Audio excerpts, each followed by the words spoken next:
Hey y'all, I am back with another chapter from Will Smith's autobiography, simply entitled Will. So, chapter 13 is entitled Devotion. And last time, um, in between times of me reading these chapters, it did come out that Will Smith resigned from the Academy. And also, some of his projects have been suspended or put on hold. And that's dealing with the transit that he currently has going down. Transiting Neptune is opposing his Pluto. So that's dealing with him resigning from the Academy and also his projects being put on pause. Now, I still believe that this was a humiliation ritual, and sometimes these humiliation rituals can play out for a number of weeks to a number of months, maybe even beyond a year. So let me just get into chapter 13. It's called Devotion. It sucks getting divorce papers. It's like a publicly filed declaration that you're an unlovable piece of shit. And no matter how awful your relationship has been, it's always a surprise when you get them. I mean, you knew it was bad, but goddamn, you never imagined it was that bad. And the divorce gods are merciless. By a fluke of the Los Angeles postal system, I received the papers on February 14th. Fucking Valentine's Day. Cherie was done. I couldn't believe this was happening. The lowest point in my life had been my parents' separation, and this felt worse. I was repeating the cycle. I was blindsided. I was in denial. The denial is coming from his moon Neptune conjunction.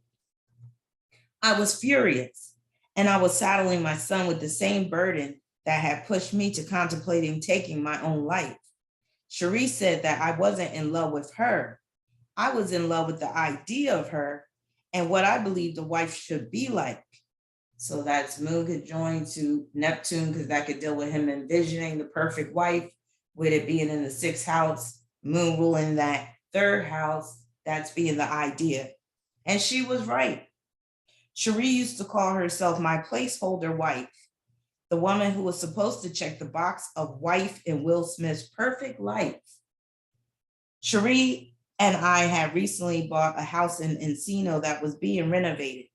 The renovation of the house is his Scorpio moon in the sixth house. Cherie had already taken Trey and moved there.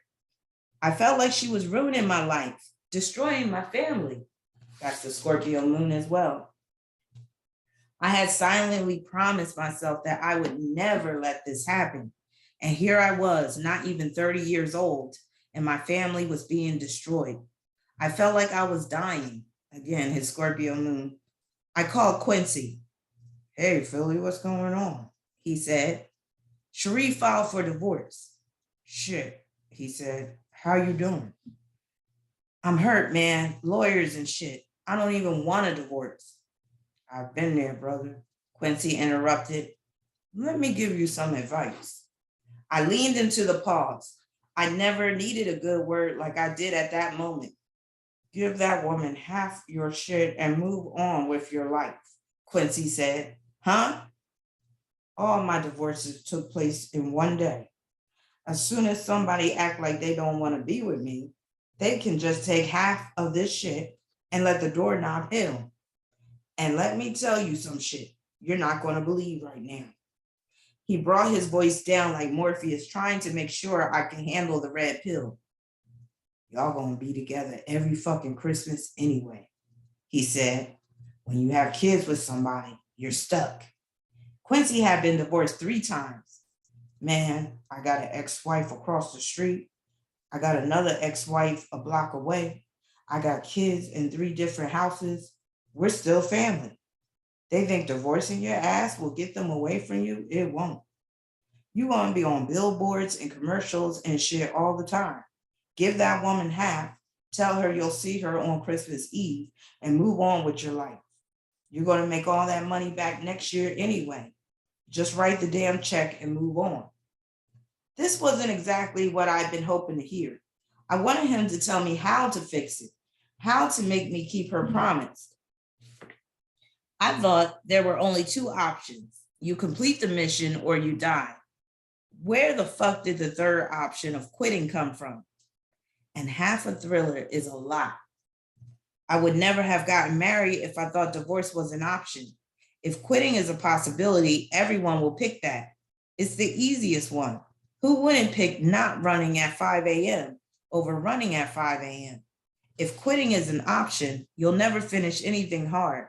The only way an imperfect mind can be forced to achieve is by removing all of its other options. To me, the heart of all successful human interactions is we look at each other and we know we're about to attempt something that is difficult / impossible. And we look into each other's eyes and we shake hands and we both vow to die before we quit. And that's what I thought we did. This is such a simple idea to me. The vows are till death do us part. God agrees with me.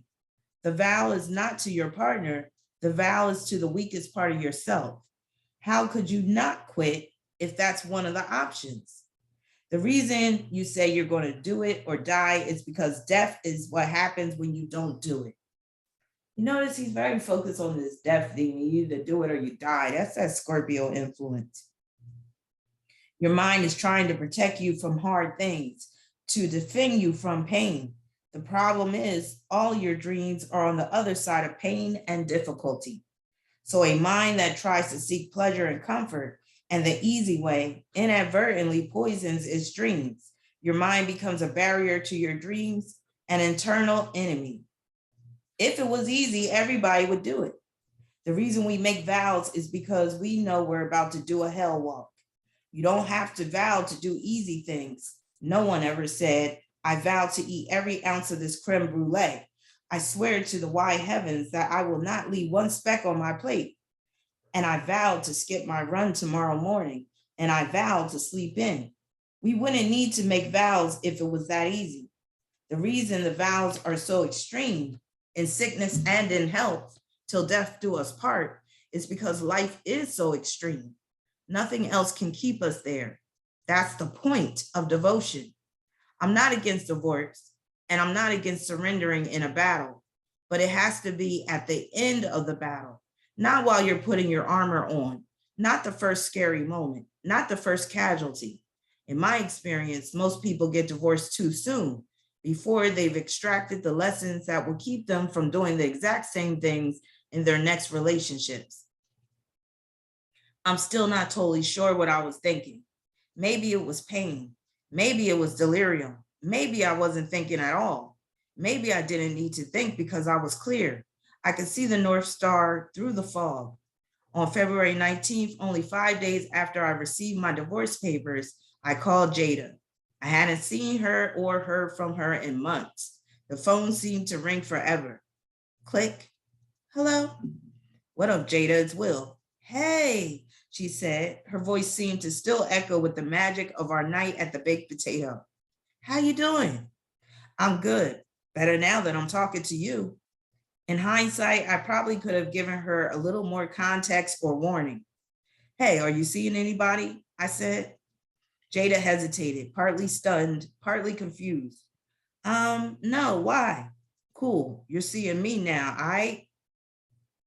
The way he just told her, like, you seeing me now, that's that opposition between his Saturn in Aries and Mercury and Venus in Libra. Okay, yes, Jada said, sensing there was something big at play, but knowing now was not the right time to question. All right, I'm at work. I'll hit you later, okay? Okay. What I didn't know at the time was that Jada was in Baltimore. She had been so discouraged and disillusioned by Hollywood that she had left the business and moved back home. She had purchased a beautiful turn-of-the-century 5-acre farm in Maryland and had begun renovations. She had decided to build a simple, quiet life for herself. After my phone call, she went directly to the airport and flew to Los Angeles. Jada would never spend a single night in her Maryland farmhouse. So basically, Will got with Jada when she was kind of like a damsel in distress, which is so Virgo. So Jada is a Virgo, and Will has Jupiter in Virgo ruling his 7th house and Jupiter in Virgo's in his 5th house. So that can point to him helping a damsel in distress, and then they end up being in a relationship. Also, Sagittarius points to the travel theme, basically her being in Baltimore and him being in California, and her moving to California to be with him. Also, how she jumped into the relationship with both feet first, not even really taking into consideration what she was getting into, throwing caution to the wind. When you have Sagittarius on the 7th, a relationship could begin very quickly. It could be a whirlwind romance, but the honeymoon period could be, all passion and stuff. But once that honeymoon period is over, then a lot of times the person can lose interest. So Sagittarius on the 7th is pointing to the long distance and her moving to be with Will. And also Jada is a Sagittarius rising. So her ascendant is in Will Smith's 6th house. Even though she's a Sagittarius rising, it's 3 degrees of Sagittarius. So that will put her ascendant in Will's 6th house. So that reinforces the damsel in distress, her being in need of help during the time when they got together. So that puts perspective on the reasons why they got together. And with Will's moon being conjoined to Neptune in the 6th house, he has this need to be the hero, to rescue women, to be a savior for women. I never really bought into the whole past lives thing. I would hear people say, we must have known each other in a former life. I always thought that was corny. But those first couple of months with Jada transformed me from a disbeliever to an agnostic. We fit together so naturally and our energies combined exponentially in a way that felt like old friends more than new lovers. We had an unspoken language and everything we focused on flourished. Now, the unspoken language can also be Sagittarius on the 7th, because Sagittarius is an intuitive sign, so they could have an intuitive connection. And then Will's ascendant is in Jada's 7th house. So that fits for a relationship or a marriage, especially the good connection they have in terms of communication, which Will is going to get into. My divorce from Cherie wasn't yet final, so Jada and I decided it would be prudent if we kept our relationship under wraps. We were both getting pretty famous, and we felt it just wouldn't be a good look. So Will is just used to keeping things secret with his moon being conjoined to Neptune. The blessed yet unintended consequences was that we spent every single moment together, just us. The first 3 or 4 months were as wild, a romantic whirlwind, there it is, that whirlwind, that Sagittarius on the 7th, as our bodies could have possibly handled. We traveled to exotic secret getaways. So the travel theme, again, that's Will's Sagittarius 7th house. Cabo, private Caribbean islands, Aspen, secluded estates in Maui, and we discovered private air travel. We checked in under aliases. I would tell you what they are, but we still use them to this day. We drank every day and had sex multiple times every day for 4 straight months. That's his moon Neptune conjunction. Neptune is the drinking. And then just having that Scorpio moon in the 6th house, that can deal with daily sex with a woman. I started to wonder if this was a competition. And again, let me just look at their 2 charts together. So they have strong Pluto contacts. So Jada's sun is conjoined to Will's Pluto in the 5th house. So that's another reason why they were having sex every day, multiple times a day. I started to wonder if this was a competition. Either way, as far as I was concerned, there were only 2 possibilities. I was going to satisfy this woman sexually, or I was going to die trying.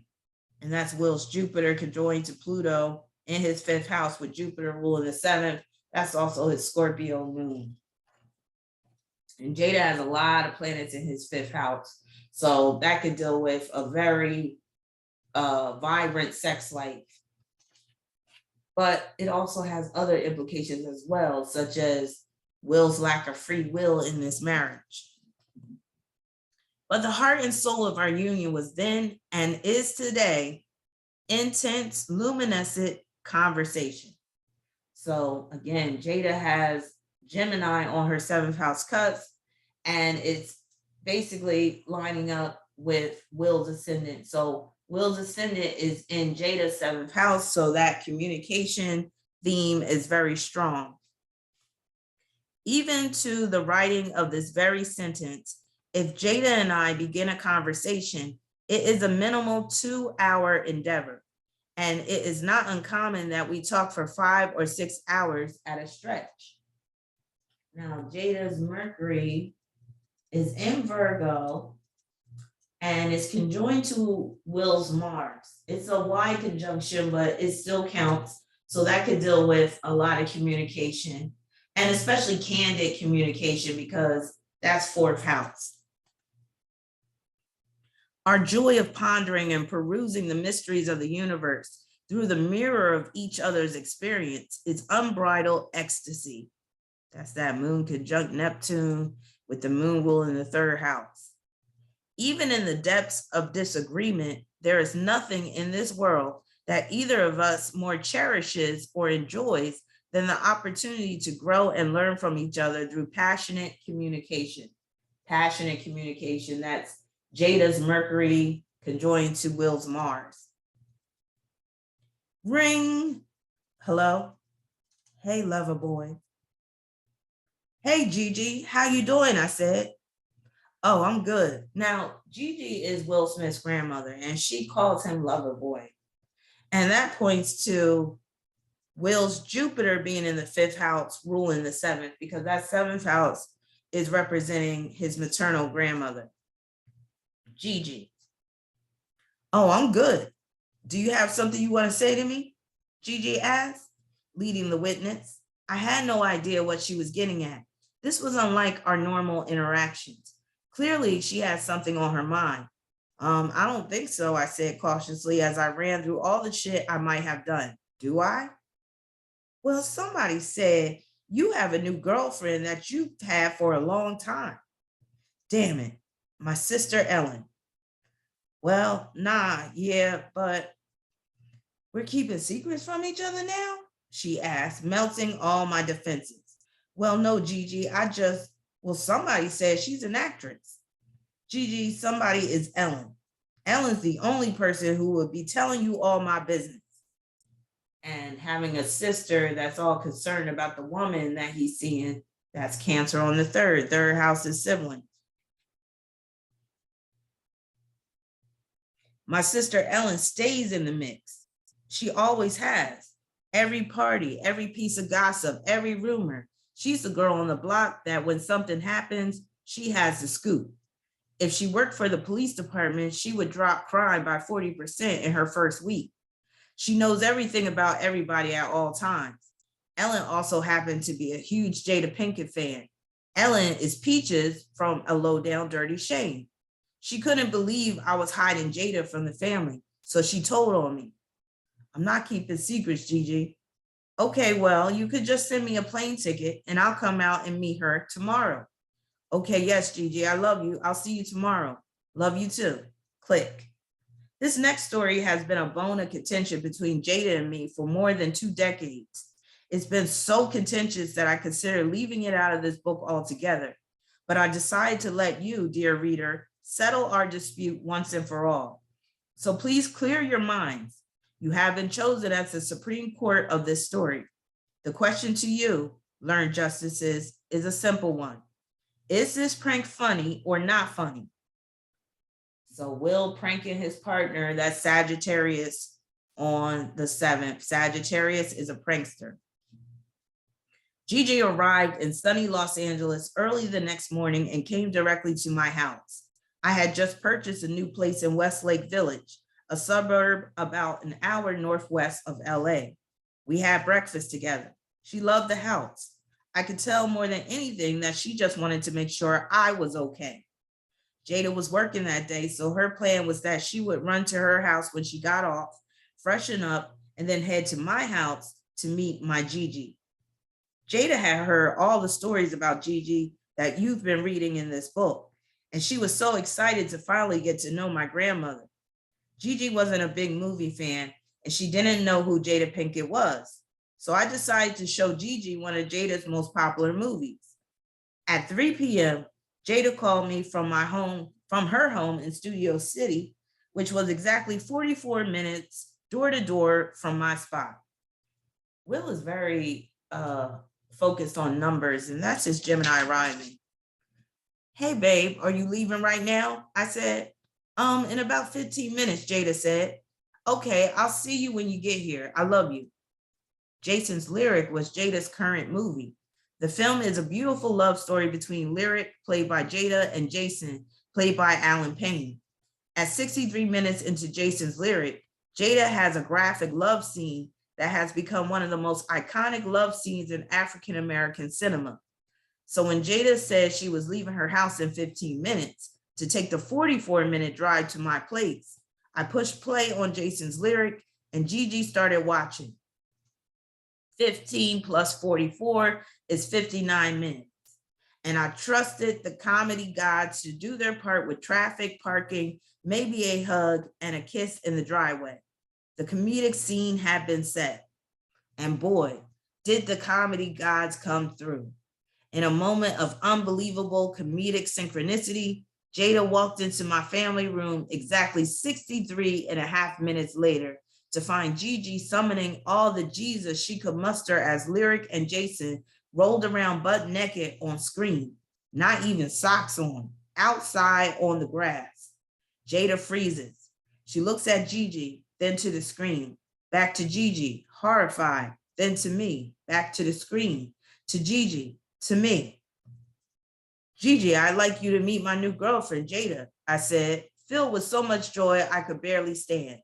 Gigi sits back on the couch, folds her arms, and says, when I was young, people didn't have to take their clothes off to make movies. Jada plastered an uneasy smile on her face and awkwardly hugged Gigi. Will, Jada said calmly, may I speak to you in the other room, please? We'll be right back, Gigi, I said. Jada and I went into the bedroom. Why the fuck did you do that? She whispered, yelled. Babe, I promise you it's funny. What? So the prank that he did on Jada is represented by Sagittarius on the 7th, but also Jupiter being conjoined to Pluto, because basically he's showing her in her most vulnerable moment, like in terms of meeting his grandmother, he's showing the sex scene. I think this is absolutely cruel. I don't think this is a funny prank at all. And also that moon conjoined to Neptune. So that's kind of like, this was his way of humiliating Jada and also shaming her. And that can be very indicative of moon conjunct Neptune. Babe, it's a joke. It's fine. We're going to get married. We're going to have kids. It's a story. We're going to tell this for years. This is how you met my grandmother. This is how she met you. Please trust me. It's funny. And again, he's trying to tell her that it's funny. And it's because he's not taking into account that Jada is her own separate individual. So that's seen through moon conjoined to Neptune, because that could deal with him being fully merged with a woman, but also that opposition between Saturn and Mercury and Venus in Libra. It's not fucking funny. Okay, not today, but not ever. You play too damn much. Life is about memories, I said. You're mad now, but that wears off. I'm telling you, it's genius. This is perfect for us. Again, he's not thinking about her as an individual. He's thinking about them as a couple. That's that Mercury conjoined to Venus. Gigi ultimately loved Jada. They had a beautiful relationship.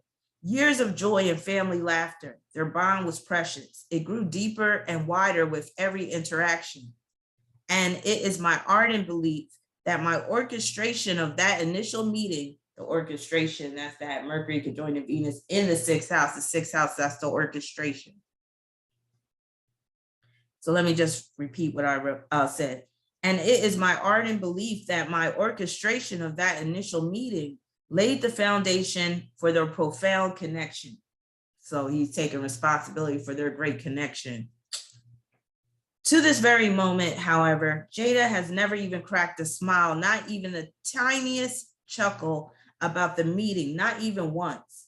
So, ladies and gentlemen of the court, I ask you humbly to search your hearts, and if I'm wrong, I will accept the censure of the court. But I feel honor bound to pose the question anyway, almost rhetorically, for closure and final resolution between Jada and me. Is that shit funny or what? Hell no, that shit ain't funny. That's mad disrespectful. Basically, again, that was his way of shaming Jada and humiliating her. And to do that with your grandma, that's disrespectful to your grandma as well. I mean, this is just showing Will's level of mental illness and also selfishness. Jada grew up with Tupac Shakur. They were best friends. They went to high school together at the Baltimore School for the Arts. So this can be seen in Will's chart with his Venus conjoined to Mercury, because that could deal with his partner's school friend. Two young dreamers fighting their way from under the weight of abuse and neglect to become Tupac and Jada. And though they were never intimate, their love for each other is legendary. They defined ride or die. In the beginning of our relationship, my mind was tortured by their connection. He was Pac and I was me. The word me is written in very small letters. He had a fearless passion that was intoxicating. Maybe Will was sexually attracted to Tupac. I wouldn't be surprised. A militant morality and a willingness to fight and die for what he believed was right. Pac was like Harry. He triggered the perception of myself as a coward. I hated that I wasn't what he was in the world, and I suffered a raging jealousy. Now, Will has Jupiter conjoined to Pluto, with Jupiter ruling the 7th house, and that can cause him to be quite jealous of his rivals or who he deems to be his rivals, or just jealous of some people in general. So when Jada and I committed to each other and the demands of our relationship made her less available to Pac, my immature mind took it as a twisted kind of victory. Jada was the paragon, the pinnacle, the queen of queens. If she chose me over Tupac, there was no way I could be a coward. I have rarely felt more validated. I was in a room with Tupac on multiple occasions, but I never spoke to him. The way Jada loved Pac rendered me incapable of being friends with him. I was too immature. Will, Martin Lawrence is on the phone. I had never met Martin. I had no idea how he got my number. I was, however, acutely aware of the burning jealousy in my heart. So the jealousy again, this time he's jealous of Martin. Martin being a comedian, that's that Sagittarius on the 7th. Jupiter conjoined to Pluto, that's Will being jealous of Martin. Will goes on to write, he is a comic genius. Martin was the people's champ. He was the star of his own Fox television show, Martin. In the Black community, he was loved and revered the way I have always yearned for. We were the two biggest Black actors on TV at the time. The Fresh Prince of Bel-Air was higher rated, but Martin's comedy street cred was undisputed. He was the funniest dude on TV.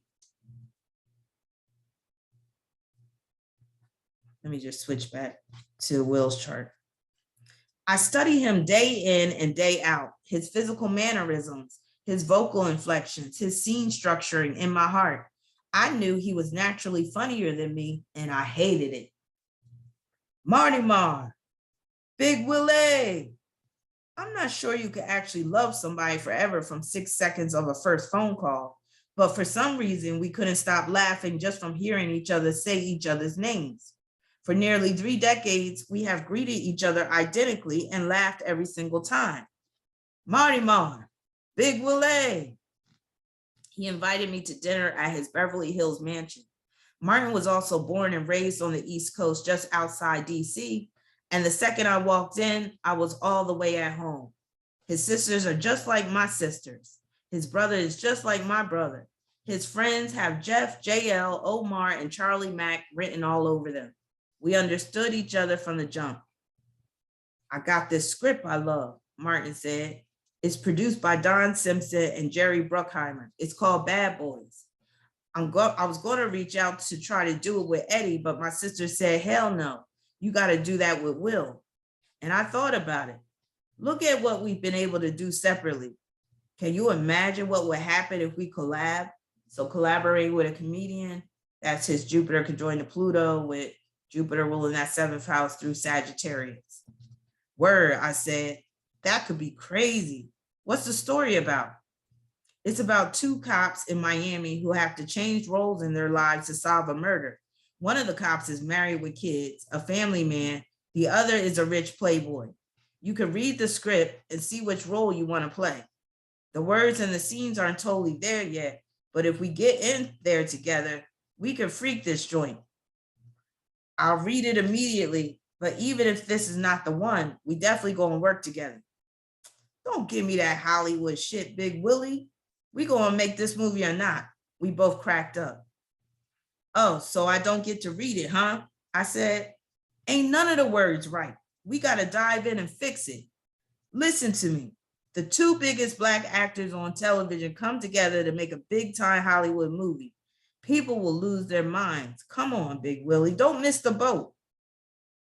Don Simpson and Jerry Bruckheimer had originally slated John Lovitz and Dana Carvey to star in Bad Boys. Yes, I know, that would have been a very different movie. But as things go in Hollywood, the deal fell apart and Martin took control of the screenplay. Nobody was 100% certain about me, not the studio, not the producers, nobody. In fact, but Martin. He got to the point where he was telling people he wouldn't make it without me. I started off looking at him as my competition, and he turned out to be one of the greatest friends and allies I've ever met in Hollywood. Now, Martin is an Aries, and with Will's Aries in the 11th house, that can explain them becoming friends. Uncertainties were quelled, deals were hammered out, and we found ourselves at the table read for Bad Boys. The director was a first-timer. He had never directed a feature-length film before. He had, however, done an award-winning music video for Meatloaf. On a $50,000 budget, he managed to shoot a plane crash with no special effects. He just crashed an airplane and shot it in a pop video. His visual boldness, cinematic ingenuity, and fiscal wizardry made Michael Bay the unanimous choice. The table read began. Everyone could feel the potential powder keg of creative possibilities, but there was no spark in the screenplay. The words that may have been perfect for Dana Carvey and John Lovitz ran clunky, forced, and unrealistic for Martin and me. The table read ended, and Don Simpson ceremoniously rolled up his screenplay, walked over to the trash can, slam dunked the script, and announced to cast, crew, studio, and director, well, we're not shooting a fucking word of that bullshit. And with that, he walked out. You might think that a big-time Hollywood producer slinging a screenplay into the trash 3 weeks before shooting might be unsettling for two young actors and a director who never made a movie. But exactly the opposite occurred. Michael was used to making music videos. He was comfortable behind the 8 ball.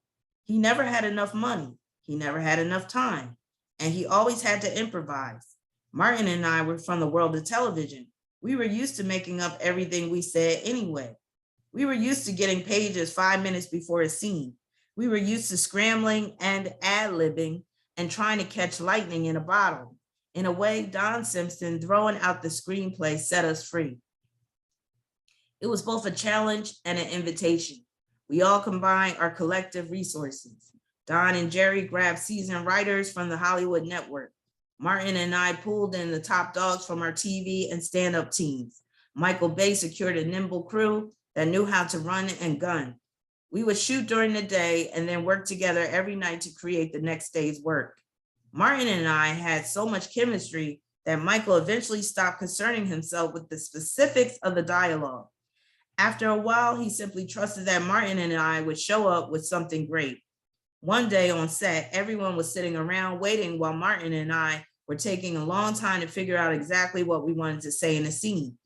Michael yelled, "I don't give a fuck what you say, just say it in my shot." The entire shoot of Bad Boys was exhilarating and educational in a somewhat hectic, by the seat of your pants kind of way. There was no time for paralysis through analysis. We had to figure it out, shoot it, and move on. One day, Michael Bay and I had one of our biggest disputes. This was the first time I had ever worked out. I had put on 12 pounds, and for the first time in my life, I had muscles. There's a famous scene where my character chases a car on foot over a bridge. Michael was demanding that I do the scene with no shirt. Mike, come on, man, that's corny, I said. Corny? Are you crazy? It's Miami, dude. You're a badass cop. Take your fucking shirt off. Now, him playing the role of a cop, that could be seen with his Jupiter conjoined Pluto in Virgo, because Virgo is a sign that rules cops. Capricorn rules cops too, but your average cop, that's more on the Virgo end. I wasn't yet secure with my new body. The thought of standing around all day with no shirt on intimidated me.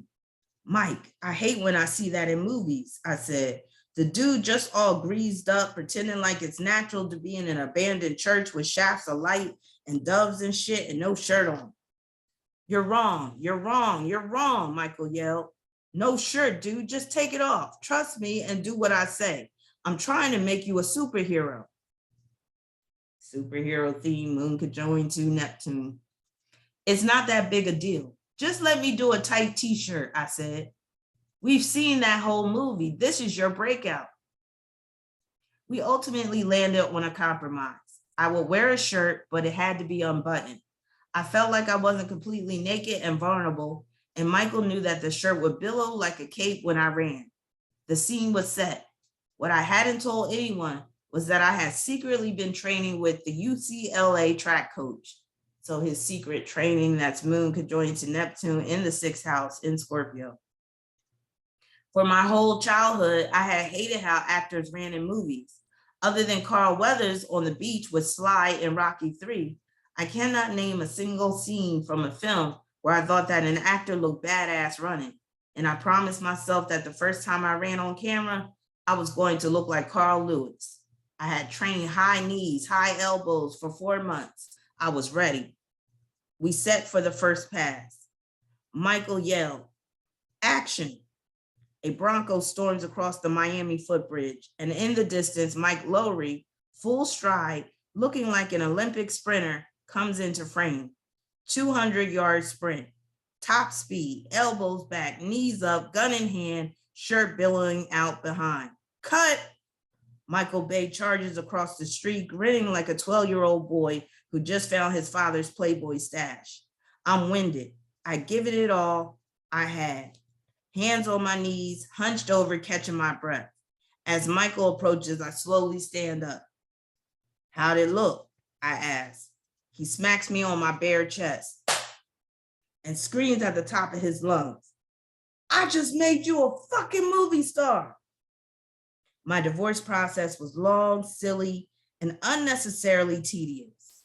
I did not take Quincy Jones' advice. I haggled over every dime, decision, and determination. That's that Virgo influence in his chart.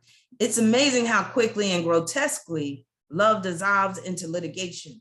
But after 4 grueling months, the final papers were prepared for signature. Cherie and I hadn't spoken much during this time. So when she requested a conversation, I was actually a little surprised. I've been seeing a therapist for the past few months, Cherie said. Her seeing a therapist, that's his moon in Scorpio.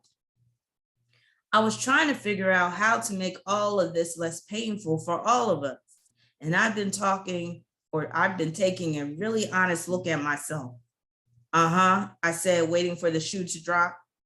I realized that I didn't do everything I could have done to make this work. Neither of us did. I know we have our divorce papers, but we also have a son. And I think we owe it to him to do everything in our power to keep our family together. I couldn't believe it. What am I supposed to do with that? Jada and I are in love, but if there's a chance to preserve my family, how could I say no? I told Cherie I needed some time to process. I immediately called Jada. I told her everything. She didn't say a word. I could tell she was crying.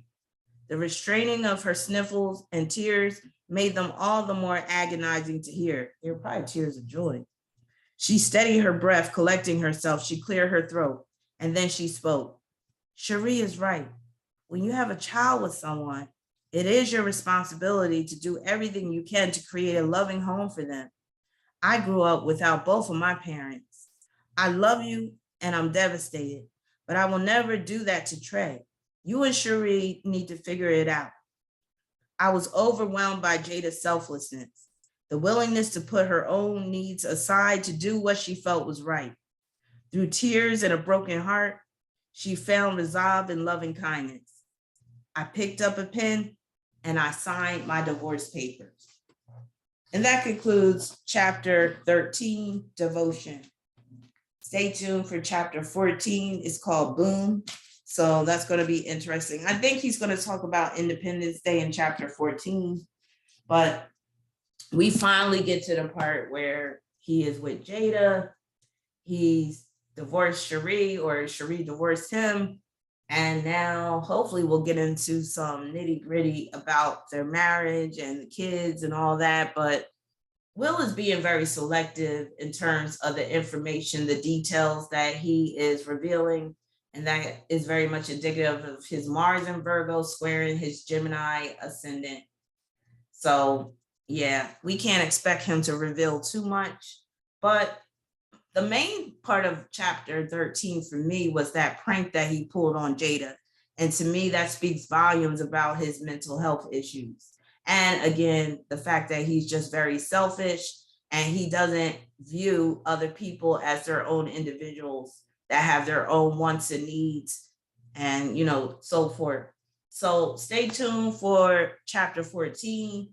Let me know what you think in the comments section about chapter 13. And I'm going to continue to watch this train wreck that Will is headed for. I think he might have a mental breakdown, but Jada is like his rock, his anchor. So with Jada by his side, he might be able to hold it together. But if in the event that Jada were to ever leave him, I think he would seriously have a mental breakdown, especially considering the fact that Jada has a lot of secrets on him. Like, she knows all of his secrets. So that's that moon conjoined to Neptune. So basically, like I was saying on my Patreon, if you haven't signed up for my Patreon, consider doing so. I was saying that that moon Neptune conjunction in Will's chart can have him fully merge with his wife, his woman, to the point where his individual self no longer remains. And in that respect, that's explaining why he's saying they'll never get a divorce. But if Jada were to up and leave him, I'm pretty sure he would unravel pretty quickly. So he does have this fear of abandonment. And, maybe Jada feels sorry for him. Maybe she feels like she's kind of responsible for him because, he helped her out or whatever. But time will tell. We will see how this plays out. But thank you for listening along, and I'll be back with chapter 14 very soon. So stay tuned for that. All right. Peace.